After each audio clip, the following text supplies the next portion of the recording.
Varicose వ్యాధితో బాధపడుతున్నారంట. తక్కువ ఖర్చుతో ట్రీట్మెంట్ కావాలి అనుకుంటే ఎవిస్ హాస్పిటల్ని సంప్రదించండి. నమస్తే రమ్మగారు. నమస్తే జయ. మంచి స్టోరీ చెప్పండి. దయ్యాల కథ చెప్పనా? ఓ చెప్పండి. సీతాపురం ఊరు శివార్లలో ఒక పెద్ద మర్రి చెట్టు ఉండేది, చాలా పాతది. ఆ మర్రి చెట్టు మీద ఓ పొడుగు దయ్యం ఉండేది, పొడుగాటిది. అయితే కొంతకాలానికి, చాలా కాలం తర్వాత ఒక పొట్టి దయ్యం వచ్చి చేరింది. పొట్టి దయ్యం సరే ఒక కొద్ది రోజులు సరే ఇద్దరు కలిసి మాట్లాడుకుని ఉండేవాళ్ళు. ఉండగా ఉండగా ఉండగా ఒక సంవత్సరం గడిచేసరికి ఈ పొట్టి దానికి విసుగు పుట్టింది. ఏం బాబా ఇక్కడ ఉంటాం మనము, చక్కగా ఊళ్ళోకి వెళ్ళిపోతే నగరాల్లోనో పట్టణాల్లోనో పల్లెటూళ్ళల్లోనో ఉంటే హాయిగా మనుషులతో కాలక్షేపం అవుతుంది. ఎంతసేపు నా మొహం నువ్వు నీ మొహం నేను చూసుకుంటాం, ఎవ్వరూ లేరు. కాలక్షేపం ఎట్లా మనకి? మనుషులతో అయితే భలే బాగా కాలక్షేపం అవుతుంది అని చెప్పింది పొట్టిది. పొడుగువాడు అన్నాడు, ఏమిటి కాలక్షేపం, మనుషులతో మనం పడలేము. వాళ్ళు ఇళ్లలోకి వెళ్తే వాళ్ళు భస్మాలు వేస్తారు, విభూతులు వేస్తారు, అవేస్తారు, ఇవేస్తారు, పొగలు పెడతారు. అక్కడి నుంచి భూత వైద్యులను పిలుస్తారు, మంత్రవేత్తలను పిలుస్తారు, వాళ్ళు వచ్చి చింతపరికలతో చావు కొడతారు. మనుషులతో పడలేం. ఓకే, మనుషులు మనకంటే తెలివైన వాళ్ళరా అన్నాడు. అనేసరికి ఈ పొట్టివాడికి ఒళ్ళు మండిపోయింది. పొట్టిదయ్యానికి తెలివే పాడా, ఎలాంటి వాడినైనా మనం లైన్లో పెట్టేసేయచ్చు, మనుషులకు తెలివేమిటి అంటే కాదన్నారు. ఇద్దరు పోటాడుకున్నారు కాసేపు. ఈ పొడుగువాడు అంటాడు, మనుషుల్ని భయపెట్టడానికి ఒకటే మార్గం, భయపెట్టి తర్వాత ఏం చేస్తాం? ఏదో హాయిగా కడుపులో చల్ల కదలకుండా ఇక్కడ పడి ఉంటాం, చెట్టు మీద చల్లగా గాలి ఇస్తుంది, హాయిగా చెట్టును ఆశ్రయించుకుని ఉన్నాము. ఎవరైనా ఈ దారిని వచ్చినప్పుడు ఓ చూపు చూసి మన దారిని మనం ఉందాం వద్దంటాడు. ఇళ్లలోకి వాట్లలోకి వెళ్ళటం ఇష్టం లేదు పొడుగువాడికి. ఈ పొట్టివాడికి వెళ్ళి మనుషుల లీలా విలాసాలన్నీ చూడాలని ఉంది. రోజు వాదించుకునే వాళ్ళు, ఇప్పుడెక్కడా నువ్వు వాళ్ళు వచ్చావు, నేను 50 ఏళ్ళ నుంచి ఉన్నానంటాడు. అంటే ఈ పొట్టివాడు ఆశ్చర్యపోతాడు, 50 ఏళ్ళ నుంచి బోర్ కొట్టుకుంటూ ఇక్కడే పడి ఉన్నావా? నేనైతే ఎన్నిసార్లు ఊళ్ళోకి వెళ్ళి వచ్చేవాడిను అనేసరికి, ఊళ్ళోకి వెళ్తే ఏముందిరా, వాళ్ళు ఎవరో ఒకళ్ళు పిలుస్తారు కదా అంటే వీడు ఒప్పుకోడు. ఇట్లాగే వాదించుకుంటూ ఉంటారు. ఒకరోజు ఏమైంది, ఒక కోమటి సీతయ్య గారు ఆ దారి వెంబడి వస్తున్నాడు. వీళ్ళిద్దరు ఎగురు గంతేశారు. పొట్టిదానికి మరీ సంతోషం మనుషులు కనపడితే. ఏమంది, వీళ్ళు మనకంటే తెలివైన వాళ్ళని నువ్వు అనుకుంటున్నావు, వాళ్ళంత తెలివైన వాళ్ళు ఏం కాదు, వాళ్ళతో మనం హాయిగా ఉండొచ్చని నేను అంటున్నాను, చూద్దాం వీడి తెలివి సంగతి ఏంటో చూద్దామని మాట్లాడుకున్నారు. మాట్లాడుకుంటే ఆ సీతయ్య ఇటు తిరిగి ఆ మర్రి చెట్టు కిందే చల్లగా ఉంది, చెప్తా ఏదో చేసింది పాతకాలపుది, పోయి గావం చపరుచుకుని అక్కడ కూర్చున్నాడు. ఓకే, చెట్టు కింద కూర్చునేసరికి ఈ 2 దయ్యాలు దిగితే ఇప్పుడు మన వేషాలతోటి మనం దిగామనుకో వీడు భయపడి పారిపోతాడు. వీడితో మన కాలక్షేపం ఎలా అవుతుంది? దయ్యాలను చూడంగానే వాడు గిరికీలు కొట్టి పరిగెత్తాడు, లేదా పడిపోయి గుడ్లు తేలేస్తాడు. అవును. అందుకని ఇద్దరు పల్లెటూరు వాళ్ళలాగా వేషాలు వేసుకుని ఈ 2 దయ్యాలు వచ్చి ఇక్కడ కూర్చుంటాయి. మీదే ఊరంటే మీదే ఊరు అని చెప్పుకుని ఈ కోమట ఆయన చెప్పాడు, నా పేరు సీతయ్య, పక్క ఊళ్ళో ఏదో పనుండి వెళ్ళొచ్చాను అన్నాడు. అనేసరికల్లా ఇద్దరు కలిసి మాట్లాడుకున్నారు. వాళ్ళిద్దరూ వీడు ఏంటంటే ఎవరు తెలివైన వాళ్ళు, ఓ పందెం సరదాగా కాలక్షేపంగా పందెం వేసుకుంటే బాగుంటుంది, ఏదైనా పందెం వేసుకుందాం, ఎవరు తెలివైన వాళ్ళు తెలుస్తుంది అన్నారు. అనేసరికల్లా సీతయ్య అన్నాడు, పందాలకేముంది, బోల్డ్ పందాలకు నేను ఎప్పుడూ రెడీ అని అన్నాడు. అక్కడి నుంచి వీళ్ళిద్దరు ఏం చేశారు, ఓ పక్కకి తిరిగి వాళ్ళు మాట్లాడుకుంటుంటే డబ్బులు లెక్క పెట్టుకోవటం మొదలుపెట్టారు. చెరుకో మూట తీశారు ఇంతంతవి, అందులోని ఇన్ని కాయలున్నాయి, ఇందులోని ఇన్ని కాయలున్నాయి. ఆ మూట చూసేసరికల్లా వీడి కళ్ళు జిగేలమన్నాయి సీతయ్యకి. ఎలాగైనా వీళ్ళు వెర్రిబాగుల వాళ్ళలాగా ఉన్నారు, పందాలు అంటారు, వీళ్ళ బొందంటారు, ఆ డబ్బులు లాగేయాలి. డబ్బులు లాగేయాలంటే ఏం చేయాలి, వాళ్ళతో మరింతగా మాట కలిపి వాళ్ళకున్న పందాల పిచ్చి ఏదో ఉంది కదా, దాన్ని లైన్లో పెట్టాలి.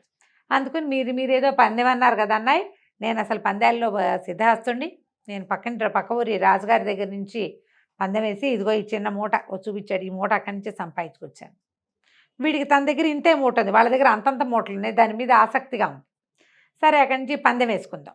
ఏం పందెం వేసుకోవాలి అంటే నాలుకని పాపకి తగిలించడం. పాప అంటే ఏమిటి, కంటి పాప. నాలుకని చిన్న చిన్న పందాలు ఏం పెట్టుకుంటాం, నాలుకని కంటి పాపకి తగిలించే పందెం వేశాను రాజుగారితోటి, అందులోనే ఇది గెలుచుకున్నాను అన్నాడు. అనేసరికల్లా ఈ పొట్టి దయ్యం ఆశ్చర్యపోయింది. అదేమిటి నాలుకతో కంటిపాపను ముట్టుకుంటావు, నువ్వు మనిషివైతే అది కుదరదు, దయ్యాలైతే చేస్తాయి, నువ్వు మనిషివి కదా, నీకెట్లా కుదురుతుందంటే కుదురుతుంది, పందెం కాద్దాం. ఈ పొడుగువాడు వద్దురా అని గోకుతున్నాడు. అయినా వీడు పొట్టివాడు ఆగట్లేదు.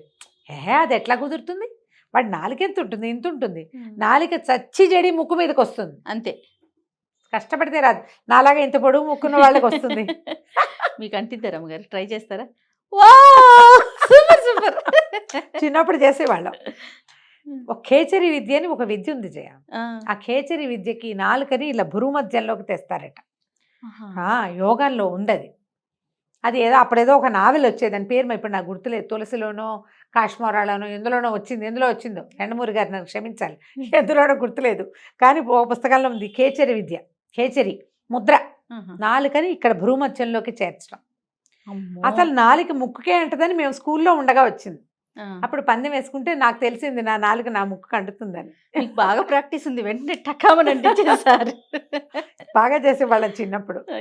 అయితే ఇప్పుడు ముక్కు దాకా చచ్చి జడి వస్తుంది, ముక్కు కొసకి పైదాకా నాకు రాదు, ఎవడికి రాదు. అదే కదా. కంటి పాపకి ఎలా తగిలిస్తాడు వీడి బొంద, పిచ్చి పందెం కడుతున్నాడు, వాడు ఓడిపోక తప్పదు. చూసావా మనుషుల కంటే మనమే తెలియదు, వెర్రిబాగులాడిలా ఉన్నాడు వీడు, చూద్దాం అనేసరికి సరేనన్నాను.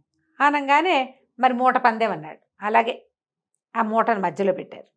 మూటను మధ్యలో పెట్టాక వీడేం చేశాడంటే ఎడం కంటిని టకీమని ఇలా తీసి నాలుగు తగిలిచ్చి పళ్ళి పెట్టుకున్నాడు. వాడిది గాజు కన్ను. గుడ్లు దాలేసే రెండు దయ్యాలు. వీడి దుంపదేగా, వీడి తెలివి చూడు. వాడికి ఎడం కన్ను కుడి కన్ను లేదు, కన్ను ఎడం కన్ను లేదు. ఆ కన్నుకి గాజు కన్ను పెట్టుకున్నాడు. కంటికి పాపం తగిలి, ఈ నాలుగుకి పాపం తగిలించడం అంటే మనమేమనుకున్నావు ఇక్కడి నుంచి తీసి ఇక్కడ పెడతాడు అనుకుంటున్నావు. వాడు అలాగా దద్దీసి తగిలిచ్చే తగిలింది అంతేగా. నువ్వు చెప్పింది మూట లాక్కున్నాడు. లాక్కున్నాక ఏమనాలో వీళ్ళిద్దరికీ తెలియలే. ఇంకో పందెం కడదాం, ఇంకో పందెం. మళ్ళీ కాస్త మాటలు నడిచినాయి. నా మాటలు నడిచాక వాడు అన్నాడు, దాందేముంది, నీ ఎడం కంటికి తగిలిచ్చి ఇప్పుడు ఓ కన్ను లేదు వాడికి తెలుసు, వీళ్ళకి తెలుసు కదా లెఫ్ట్ కన్ను లేదు. సరే నా కుడి కంటికి ముందు వరుస పళ్ళకి కుడి కంటిని తగిలిస్తానన్నాడు. అనేసరికి వీళ్ళిద్దరూ మాట్లాడినారు. ఒరే వీడు రెండు కళ్ళు గుడ్డి కళ్ళు అయితే కాదు, ఓ కన్ను లేకపోయినా ఒంటి కన్నుతో వాడు తిరుగుతున్నాడు. ఇప్పుడు రెండు గుడి కళ్ళు అయితే ఇట్టిటా వచ్చేవాడు, అట్లా రాలా, వాడు మామూలుగానే నడిచి వచ్చాడు. కాబట్టి ముందు పళ్ళ వరసకి ఈ కన్ను తగిలే అవకాశం లేదు, చూద్దాం ట్రై చేద్దామన్నారు. మళ్ళీ పందెం అనగానే పెట్టండి మూట అన్నాడు. ఓ మూట లాగేశాడు, రెండో మూట పెట్టించాడు. వీడిద్దరు ఇట్లా చూస్తున్నారు ఆసక్తిగా. వాడు పై పళ్ళ వరస తీసుకెళ్ళి కంటి మీద పెట్టాడు.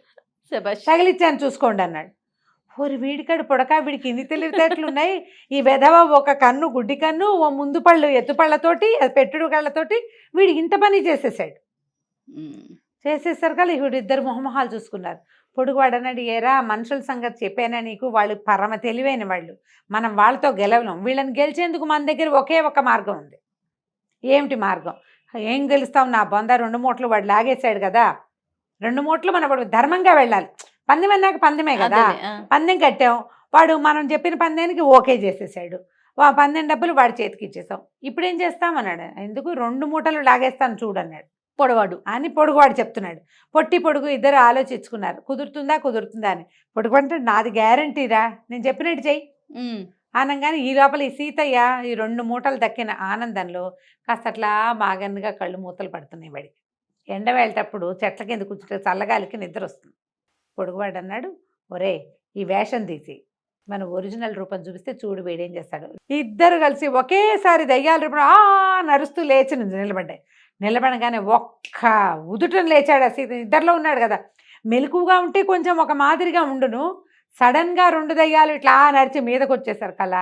ఆ రెండు మూటలతో పాటు తన మూట కూడా అక్కడే వదిలేసి పరుగు ఒకటే దెబ్బ పారిపోయాడు. ఈ దయ్యాలు రెండు చెప్పుకున్నాయి అనమాట.